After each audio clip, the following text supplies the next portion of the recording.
Ciao. Apple not treat all app developers equally? Sir, we treat every developer the same. Throw a little bit about Karen games. About what? Karen games. I don't know what that is. Makers of Fortnite, the ones that feel they're so entitled. Karen games. Okay, hold on. That's nice. Rob Walch is here with us, everybody. I like that. Have you hashtagged that? Yeah, Karen games, hashtag Karen games. Yes. Why not? I've told them that. I sent a tweet directly to them saying, you guys should be called Karen games. I go, having your app pulled in the middle of the pandemic, that you knew it was going to get pulled. Yeah. And I go, and the only one you hurt in the pandemic is my kids, who now can't play Fortnite with their friends or me. Yeah. And wait, what do you mean, or you? I play Fortnite. I've won solo matches. I was a Fortnite player. My kids have spent hundreds of dollars on V-Bucks, which I will never allow them to buy another V-Buck. Yeah. I told them that. I go, it's over. What I meant, though, is I assume you guys are playing on the same platform, so you can still play against each other, even though you just can't go to Marvel Land or whatever the heck it is, right? Well, no, I don't have the latest update. I didn't get the latest update for my iPad, so I can't play Fortnite right now. So it's not downloadable anymore. And then if one of my kids was on the Xbox and I wanted to play on it, I can't play. But see, because you're today in iOS, I assume you're all playing on iPhones. We're mostly playing on iPads. iPhone's okay to play Fortnite, but it really is tough. It's much even on the biggest iPhone, it's tough compared to the iPad. The iPad is much better. It's better for shooting, better for just playing the game. I can't say that for Fortnite, but like almost anything. The only game I play on my iPhone regularly is something called Kix. I think QIX. At least that's what the video game was called in the arcade. And it's basically you're like this little dot, and you're trying to draw lines to eat as much as you can of the playing field. But then there are these other little dots that are running along the same lines, trying to kill you. I know it sounds incredibly boring, but it's a great way to pass the time, especially because I can do it with my aging eyes, even on something as small as the iPhone. People probably figured out, by the way, we weren't just talking about Fortnite. We're actually talking about Apple's 30% cut in the App Store, which I know I've talked about here over the past couple of weeks, and I gave Rob his choice, but it turns out me talking about the 30% cut once or twice a week versus Rob doing podcasts all the time. He was more interested in talking about the 30% cut than the state of podcasting today, although you and I should have that discussion at some point too. But I said, do you want to talk about the 30% thing? And Rob exploded. Yeah, I said, it bothers me. I really have disdain for the argument that Apple's a monopoly. Mm-hmm. They have iOS is 13.9% of global market share in 2019 based on this different ones. It was 14.9 in 2018. Yeah, I gather more people make money from Apple than they do Android. So there's more money generated, right? More revenue for app developers. Was it 24.6 billion in 2018 for iOS versus 24.8 billion for Google Play, according to Sensor Tower, and App Annie had the numbers higher. But the reality is that tells you why Apple's ecosystem is so important and the way they've set it up, right? It's safer to spend money in Apple's ecosystem. You're afraid to even download an app in Google Play, right? Forget spending money. You are really brave if you spend money on Google Play. On iOS side, Apple's got this great ecosystem, but it's not a monopoly. It's 13.9% of the market share. If people don't like that, app developers don't like that, go over to Google Play. It is, okay, it is a monopoly, though, for the iPhone. And that's the thing. But what I can't figure out is, because it is a monopoly for the iPhone, but Apple made the iPhone, Apple made the App Store, Apple is entering into deals with all of these people. Does a monopoly for the iPhone, does that even count as monopoly? Or is that just, I'm buying into this ecosystem, and so I'm buying into using it this way? It is not... sorry, I'm going to finish one of these sentences. Trust me. I believe it was somebody from France earlier this week or last week was talking about the fact that, no, it wasn't France, it was Germany. It was the antitrust person for Germany, Andreas. Can't remember his last name off the top of my head, but he was basically saying the fact that there are only two places that you can go for apps in the world, which of course is not completely true because people on the Android side can actually go to their carrier's app stores, except I think that idea has kind of fallen. And there's the Amazon App Store. Is there still? Yes. Okay, far out.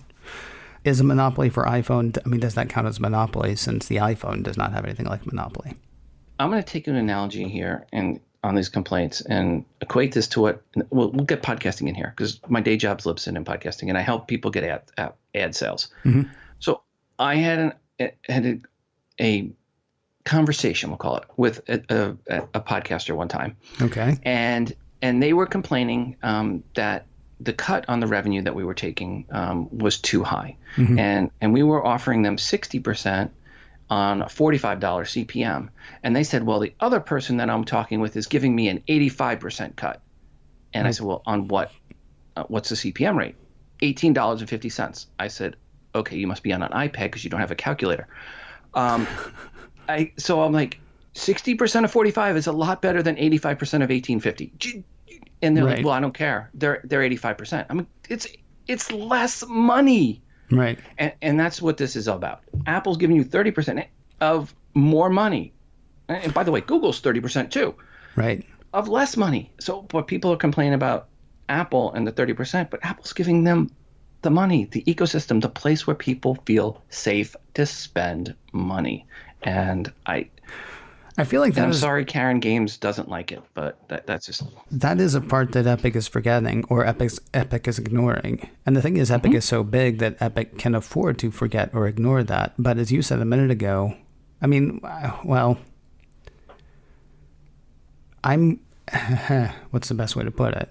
I'm definitely more comfortable spending money with Apple because I know Apple is now going to have my back in some way. The app may still suck, but if the app suddenly, I don't know, melts my phone or whatever, Apple may actually have nothing for me. Apple may say you should have read the TOS, like you and I talked about earlier this week. But at the very least, they're going to... It adds legitimacy. It adds a certain amount of safety. Certainly, I know my payment information is not going to disappear because I did that. I have a really hard time buying stuff just online outside of the Mac App Store or the App Store. I do it because there are some tools that I need that are not available in the App Store. But, I mean, that's with a ton of research. That is with a ton of talking to other people. That is with a ton of making sure that this thing is safe before I do that and that it's a tool that I actually need. As opposed to Asteroid Miner, a game that I downloaded once on a whim for $5 because Peter Cohen said it was a good game, right? The only thing I had to think about was, do I want to spend the $5? Not, do I feel safe spending this $5? I don't worry about anything I purchase in the App Store, Apple's App Store. I don't worry about anything. Going out and finding an app for my Mac outside of the Mac App Store, I get concerned now. Yeah. Again, Apple's created a system and a place for them to make money. And the rule that Epic broke was a big, bold rule, almost flashing in neon rule. Everybody knew about. You don't create a video like they created unless you knew exactly what was going to happen. It wasn't created in 6 hours. Right. Right. It was created in 6 weeks leading up to that. They are not the victim. They are the perpetrator. I haven't really been keeping up with what the attitude has been from the Fortnite community, at least the Fortnite community that's now blocked out. I mean, to me, the whole thing looked like,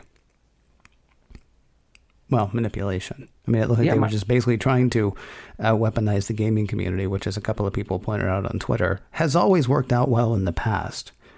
I mean, it didn't work out this way, this time as they thought.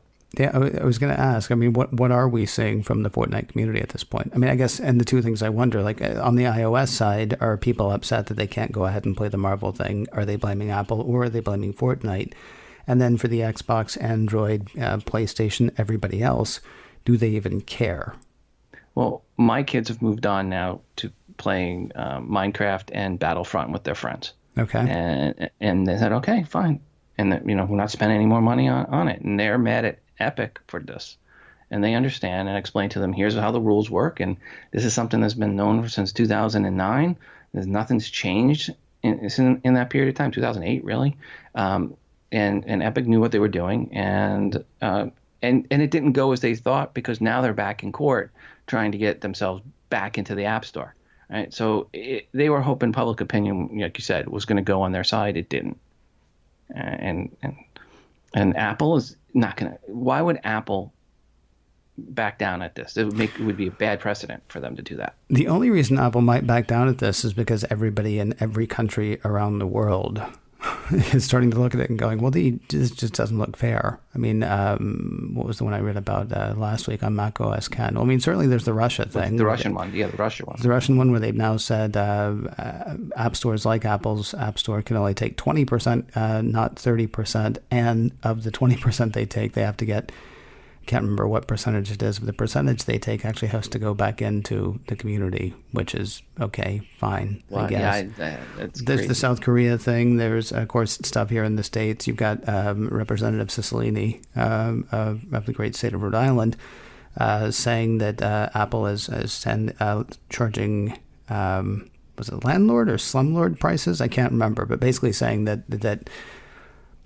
the reason that Apple may go ahead, someone's re-election campaign's not going well. Well, it's that time of year. I mean, certainly, but I mean, Apple may have to cave. I mean, when basically every country around the world starts saying that's wrong, even though, I mean, I personally don't think it is, and I think people who take time to look at it would see that what they've built is actually a nothing has changed, as you say, nothing has changed, except maybe for awareness and prevalence. The one thing that I asked Dave Hamilton last week was, has Apple built enough of the infrastructure at this point that they could back off the 30? Because for a long time, and I never believed Steve Jobs when he said that the 30% was break even.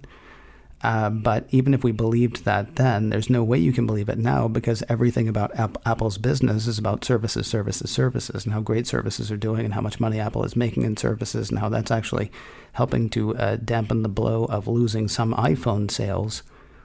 Can you still make the case that 30% is required? Or could Apple back off at, say, to 20% and be okay? Apple has some serious storage and bandwidth usage. Yes. With all the apps that are developed, they have quite a bit of time and effort with the app development review process. Yeah, and which we all know is flaky at best sometimes. I mean, you submit an app in for approval and it gets rejected, and you go and you change the title and the revision number and do nothing else and resubmit it and it gets approved. So there's definitely issues there depending on the human, but there are humans that do look at this, and there's algorithms too that look at stuff. But can they back off on the 30%? Probably there's some profit they're making there, but they should be able to make some profit. And there's a lot of apps in the App Store that are nothing. They make nothing off of. They lose money off of. That people have it, for this local community church or this nonprofit or whatever it is. That Apple has this great ecosystem that anybody can have an app in. That really, outside of the $99 developer fee a year, that's all they're paying. That's really interesting. So is one of the things Epic is bridling at the fact that they are helping to support a bunch of free games and free apps? Or bucking against, I shouldn't say bridling at, 'cause I don't know if that's the right word, but I mean, are the bigger players bucking against not only having to get up to 30%, but actually having to, I don't know, if they're going to be the rising tide, that they're raising other boats that are contributing nothing to them and from which they get nothing? Well, they are free app too, technically, but then it's the in-app purchases where they make their money. Yeah. In the in-app purchases, which are very easy to do in the Apple ecosystem. So I guess they are just Karen games. And apologies, by the way, to any actual Karens listening. It's not you. My wife is a Karen. Your wife is a Karen? Now, is her name actually Karen? Yes, it is. Oh, really okay. Karen, So you're not saying she is a Karen. You're saying she's Karen. No. She is Karen. Okay. Yeah, she's not a Karen. Her name is Karyn, actually. So okay. So, yeah, but she's probably not listening, so I wouldn't worry about saying that anyway.